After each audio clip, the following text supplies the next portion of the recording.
सुदामा एक गरीब ब्राह्मण थे। विवाह के बाद वे अपनी पत्नी सुशीला और बच्चों को बताते रहते थे कि मेरे मित्र द्वारिका के राजा श्री कृष्ण हैं, जो बहुत ही उदार और परोपकारी हैं। यह सुनकर एक दिन उनकी पत्नी ने डरते हुए उनसे कहा कि यदि आपके मित्र साक्षात लक्ष्मीपति हैं और उदार हैं, तो आप क्यों नहीं उनके पास जाते हैं। वे निश्चित ही आपको प्रचुर धन देंगे, जिससे हमारी कष्ट में गृहस्थी में थोड़ा बहुत तो सुख आ जाएगा। सुदामा संकोचवश पहले तो बहुत मना करते रहे, लेकिन पत्नी के आग्रह पर एक दिन वे कई दिनों की यात्रा करके द्वारका पहुंच गए। द्वारका में द्वारपाल ने उन्हें रोका।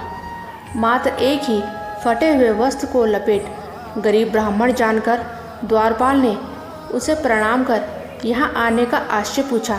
जब सुदामा ने द्वारपाल को बताया कि मैं श्री कृष्ण का मित्र हूँ, तो द्वारपाल को बड़ा ही आश्चर्य हुआ।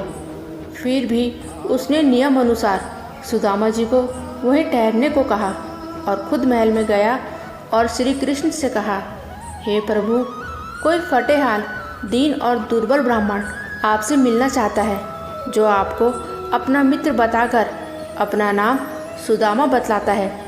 द्वारपाल के मुख से सुदामा नाम सुनकर प्रभु शुद्ध बुद्ध खोकर नंगे पैर ही द्वार की ओर दौड़ पड़े। उन्होंने सुदामा को देखते ही अपने हृदय से लगा लिया और प्रभु की आंखों से आंसू निकल पड़े। वे सुदामा को आदरपूर्वक अपने महल में ले गए। महल में ले जाकर उन्हें सुंदर से आसन पर बिठाया और रुक्मणी संग उनके पैर धोए। कहते हैं कि प्रभु को उनके चरण धोने के लिए जल की आवश्यकता ही नहीं पड़ी। उनकी दीनता और दुर्बलता देखकर उनकी आंखों से आंसुओं की धार बहने लगी। फिर सुदामा ने अपने परिवार आदि के बारे में तो बताया, लेकिन अपनी दरिद्रता के बारे में कुछ नहीं बताया।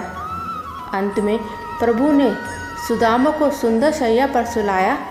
फिर दूसरे दिन भरपेट भोजन कराने के बाद सुदामा को विदाई दी, किंतु विदाई के दौरान उन्हें कुछ भी नहीं दिया। रास्ते भर सुदामा यही सोचते रहे कि हो सकता है कि उन्हें इसी कारण से धन नहीं दिया होगा कि कहीं उनमें अहंकार न आ जाए। यह विचार करते करते सुदामा अपने मन को समझाते हुए जब घर पहुँचे तो देखा उनकी कुटिया के स्थान पर एक भव्य महल खड़ा है और उनकी पत्नी स्वर्ण आभूषणों से लदी हुई तथा सेविकाओं से घिरी हुई है। यह दृश्य देखकर सुदामा की आंखों में आंसू निकल आया और वे सदा के लिए श्री कृष्ण की कृपा से अभिभूत होकर उनकी भक्ति में लग गए।